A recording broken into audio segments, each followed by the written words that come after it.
Yeah, all well, all guns blazing. We have a little bit of time off now, which was, unexpected because we should have been playing Spain like last weekend, followed by a weekend off. But obviously that was called off, so we're a bit of time off to kind of regenerate, reboost, and go again now, running into the Six Nations. Yeah, we gave Emer the weekend off from House of Rugby there. We gave her a weekend off. So I think she's going to be back this weekend, straight back into it. Great. She won't know herself with the weekend off. Yeah. I was saying I saw you recently, like you've been you're good, you're very kind of active. Like I even saw you did a great interview with your teammate at Harlequins, Lydia Hartridge there a few months ago. Yeah. But yeah, do you enjoy that kind of side of things? Did you enjoy the whole thing of being the interviewer there?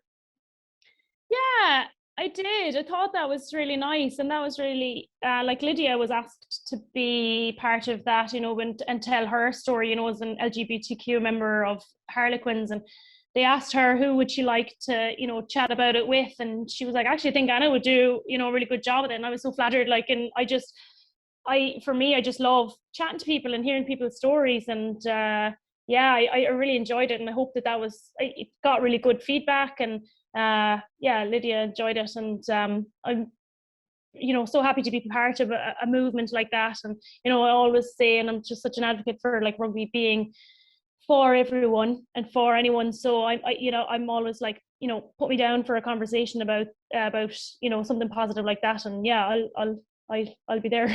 In terms of like as I said, like before, like putting yourself out there and doing stuff, and I often would see, I follow you on Twitter, like, and you'd see you'd be getting behind campaigns, or you don't really mind coming out and kind of sharing your opinion out there as well. Like it's good to see. Like I know some of your teammates, they don't want to kind of rock the boat too much, or they just want to keep the head down and keep working, but you're happy enough to kind of get out there and engage with people in a good way, and even like defend yourself as well every now and then.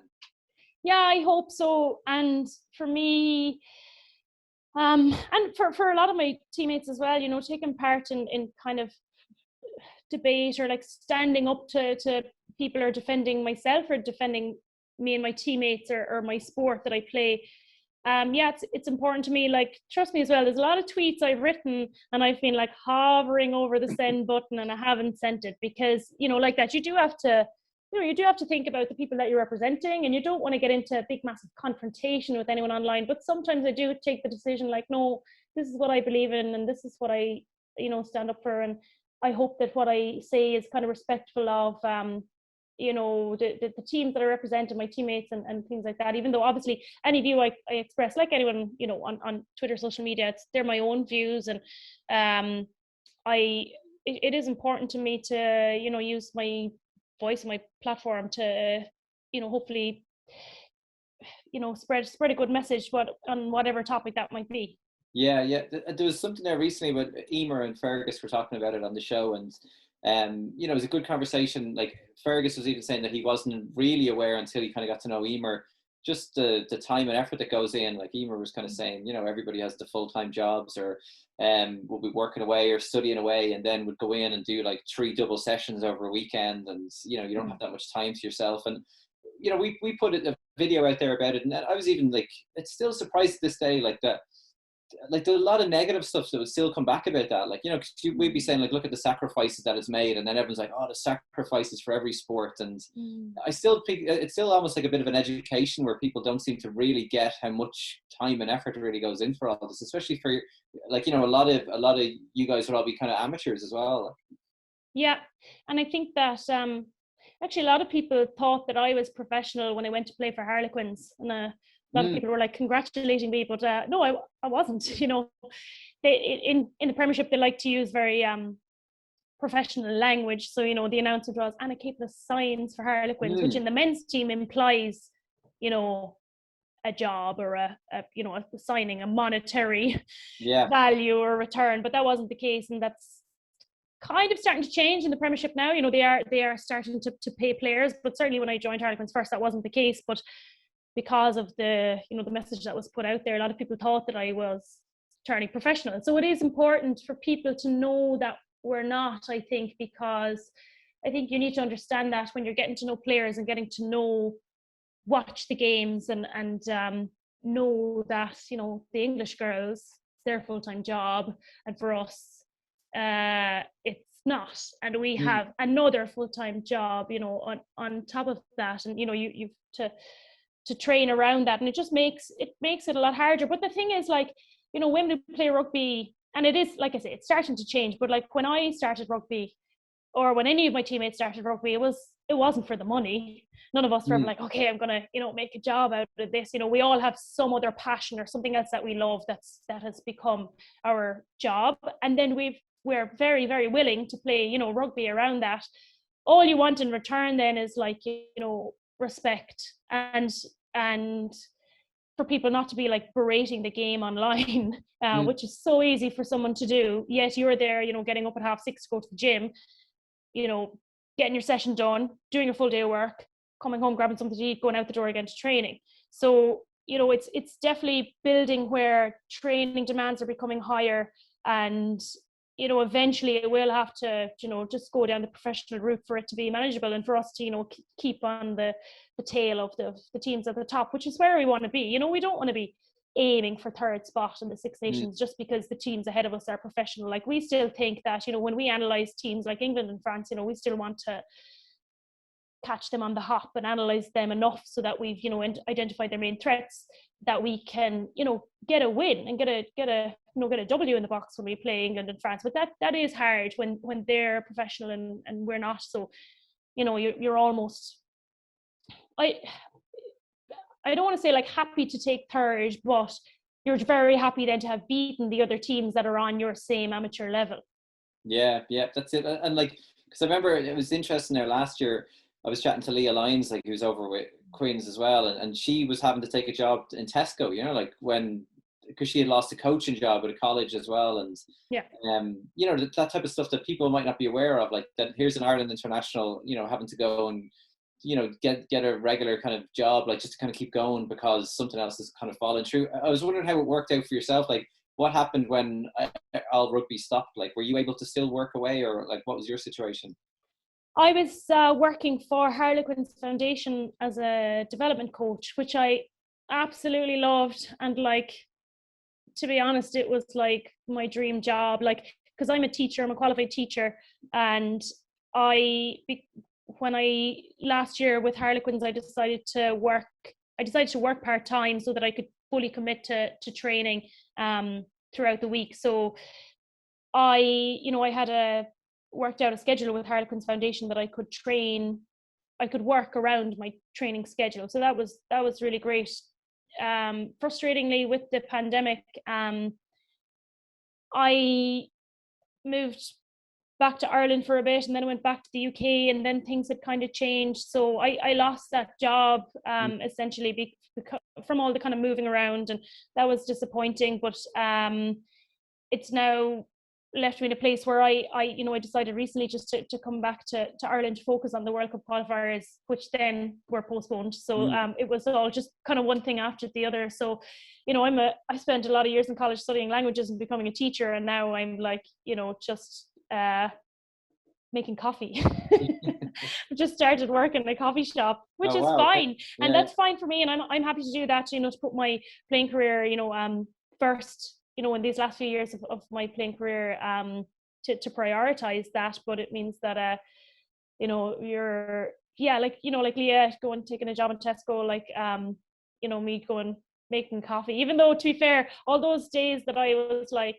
when I was teaching, you know, and marking books, and you're marking exams like late into the night, and I was stressed, and all I was saying to myself was like, I wish I just worked in a coffee shop. So now I'm just taking advantage of that and just kind of getting by for now, and waiting to see what's going to happen with the schedule. Because if the schedule opens up, and, you know, depending on what fixtures are to come in the next couple of months, if there's an opportunity to go back and finish out the season with Harlequins, I will. It's another year now till the World Cup, so it remains to be seen where I'll go from here. But you know, taking a job as a teacher is a massive commitment. We've plenty of teachers on the squad, you know, on the Irish squad, but for me now to go into a teaching role, I wouldn't want to you know, fully commit to something like that if I was to, you know, then go back to Harlequins in you know, in a couple of weeks' time. So there's a lot of chopping and changing, but it's all you know, due to COVID really, that there's just been so much spanners thrown in the works like that are just, you know, just presenting more and more challenges, and which means that I'm now, you know, in Dublin working in a coffee shop, whereas this time last year I was a rugby coach for Harlequins, playing for Harlequins, you know, so it's interesting. That's what I was actually saying. My son was during the pandemic, he just saw that the only thing that was open was Lidl, which is near to us, and he just kept saying to me, just get a job there, like, you know, that was the safe job to get. I was thinking coffee shops they're springing up everywhere. That's the industry to get into now, like. But I was going to just change tack a little bit. I was talking about you know, being from Cork as well, because I just kind of thought I'd put the connection together. Yourself and Peter O'Mahony, you're the two most passionate people when it comes to singing an anthem. Where does that come from? Like, do you use that to kind of get yourself up and ready for a game when you're playing? Yeah, definitely. You know, coming from a sporting family, watching sport on the telly, and coming from a sporting like school and parish and town and group of friends, the anthem for me, watching it on the telly. And, you know, I suppose I'm lucky I'm from Cork, because we got a good few trips to Croke Park when I was younger, going up on the bus or the train or whatever. The anthem was always an unbelievable part of the day, you know, and the occasion, and singing it. And I remember like singing it at home and learning the words in school. And so to be singing it on a pitch before going to play in a green jersey, like, that's not a moment to be taken for granted, or it's not a moment to be you know, it's a moment to kind of grab and use for yourself. Look, so personally for me, yeah, it works for me. I know that not everyone is the same, and some people just like to stand and not sing and just take it in, but for me, like, singing gives me a bit of energy. Like, I'd be singing anyway, you know, in the dressing room beforehand. I love like a bit of a boogie, a bit of a song, like, to get me going, like to give me good energy, and to make me feel really positive. So like the fact that we go onto the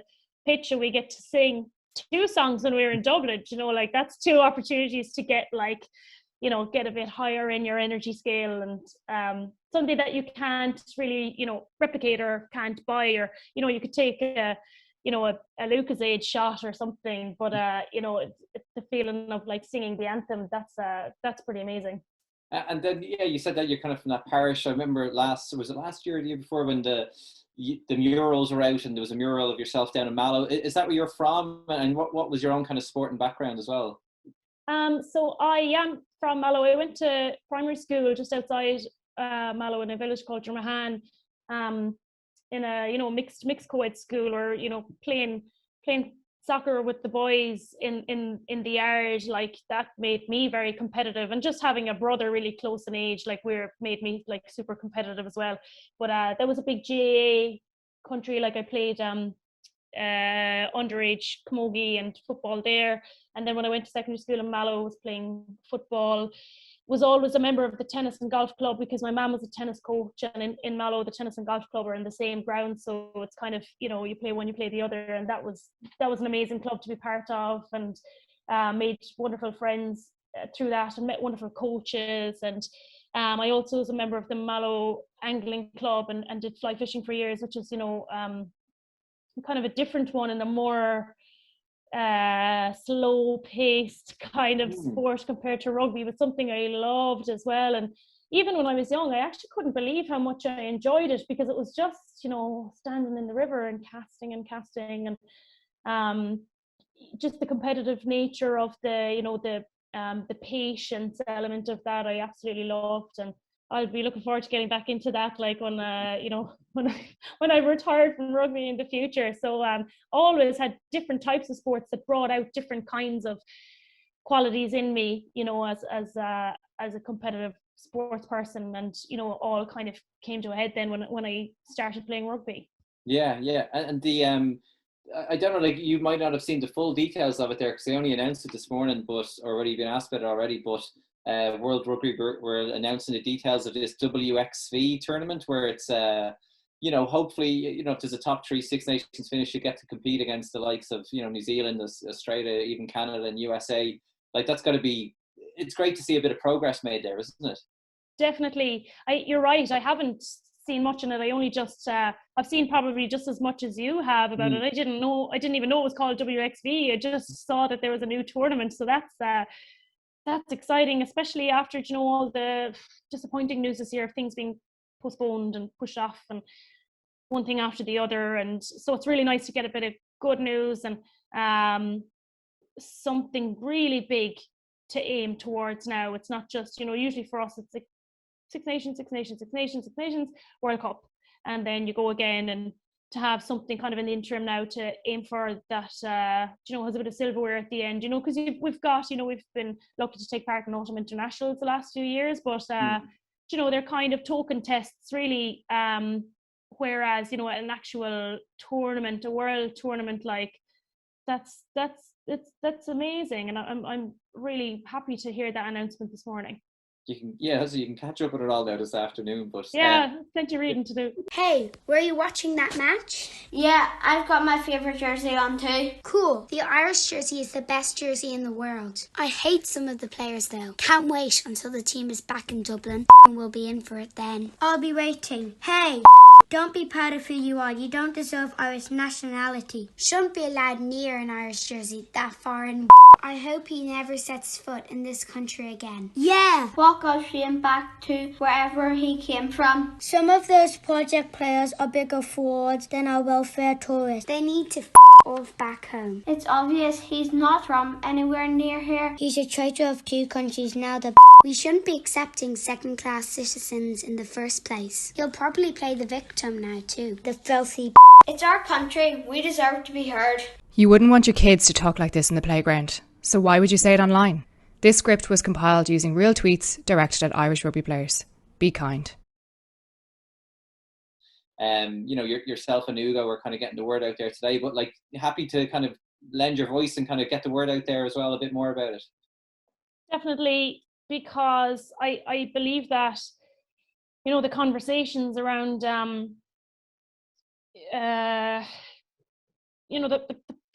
positive, or let's say the negative responses that are coming from people sitting on the couch, tweeting, tagging a player to say something negative. Like, I think, this campaign will hopefully empower people to feel that they can,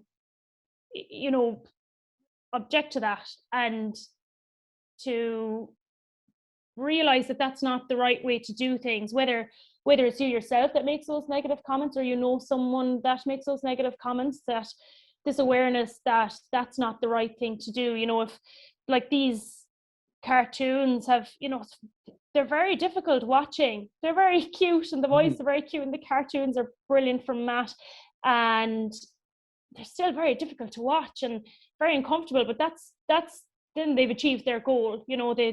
They've made it sound as ridiculous. They've made it look as ridiculous as it sounds. Bullying isn't acceptable, and we would have learned that in school and in the workplace. It's just not acceptable. You can't. That's not the way things are done anymore. And I think that social media, especially in a year like this where you don't have as much, contact with your friends to talk about the game or whatever, people have gone very, trigger happy on what they're tweeting and the comments that they're making, and just, I suppose, people wanting to feel part of some kind of bandwagon, or someone feeling really passionately about the opinion they have on a player. But it's actually not acceptable to tag someone or to say things that negatively, because more than likely that person has not really achieved, won't have achieved the same level of success on the rugby pitch that the person they're tweeting about has done. So, you've no right to tag someone, or you've no right to speak about someone that negatively, because, for any mistake or error, or, fluffed up situation that a player might have found themselves in during a match, they've done a million positive things. So, it's so just typical for, people on the couch to focus on, the negative thing. I remember a really funny tweet that I read a few years ago watching the Olympics. It was like, me on the couch with a mouth full of Pringles watching the Olympics gymnastics. So when they take a tiny step, you know, when they finish their landing and they take a tiny step, it's like me with a mouthful of Pringles. What a loser. And that's as ridiculous as it sounds, you know, like, oh, for goodness sake, him missing a tackle, or her, you know, whatever, you know, missing that kick. It's like, well, you're sitting on your backside on your couch, you know, so it's a bit rich coming from you, you know. So I do think that this conversation, you know, that you and I are having now, and these cartoons and everything that Tackle Your Feelings is trying to like put out there and achieve, is like to know and realize that that's not the right way to do things, and that, you know, you and I, or anyone that listens to this, can feel empowered to say, no, sorry now, and object to it with, you know, facts, or actually I know that player and she works really hard, or actually his speciality is, you know, whatever, and he's, you know, maybe he's struggling with confidence or whatever, you know, just to keep that positive, critical but positive conversation going. Yeah, perfect. Well, listen, great stuff, Anna. Great to see you involved with it, and good luck now. And at least, as you said, go catch up and read about this new tournament that hopefully you'll be involved in soon enough as well. I will do. Thanks a million, Pat. House of Rugby Ireland, here on Joe. Game changed.